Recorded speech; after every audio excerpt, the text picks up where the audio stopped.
Bonjour. Les principaux marchés boursiers ont à peu près tous progressé l'an dernier et ont souvent dépassé les prévisions des analystes. Je vous en ai parlé dans mes 2 dernières vidéos. Mais qu'est-ce qui est derrière ces progressions? Quels ont été les moteurs de performance des différents marchés l'an dernier? Vous allez le voir, répondre à cette question permet aussi de répondre à celle de ce que pourraient faire les marchés cette année.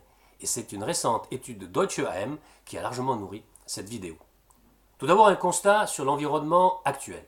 En termes globaux, on sait que la confiance des investisseurs est élevée, puisque la volatilité est basse.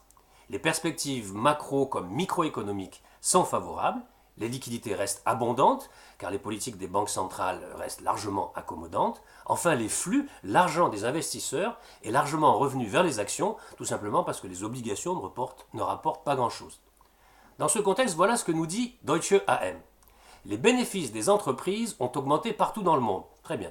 Des estimations d'une croissance des bénéfices à un chiffre se sont révélées trop prudentes. De nombreuses sociétés présentes au sein des grands indices ont vu leurs bénéfices augmenter de plus de 10% au cours des 12 derniers mois. Les valorisations ont en revanche évolué différemment selon les régions. Les marchés américains ont rapidement commencé à prendre en compte une augmentation des bénéfices liés à la réforme fiscale de Donald Trump, ce qui s'est traduit par une hausse des valorisations. On en a souvent parlé. Déjà élevés auparavant, les ratios cours-bénéfices ont ainsi encore progressé en 2017, poursuit la société. Selon ses calculs, la performance totale des actions américaines a été de 22% l'an dernier, avec une progression des profits de 12%, un facteur valorisation de 7% et 3% de dividendes.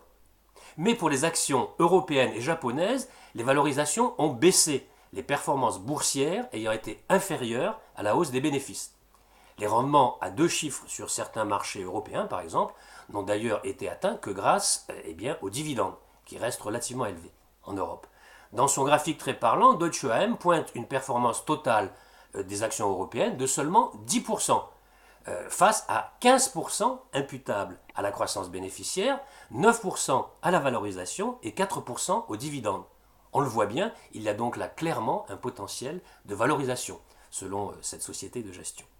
Enfin, les marchés émergents, 37% de performance globale l'an dernier, avec 31% liés aux bénéfices. Eh bien, la performance est donc déjà supérieure aux profits engrangés dans ces cas-là.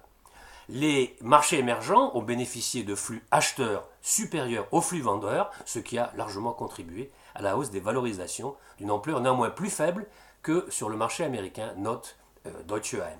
Alors, à bientôt pour de nouvelles news du chalet, et d'ici là, comme d'habitude, je vous souhaite de très bons trades. À bientôt.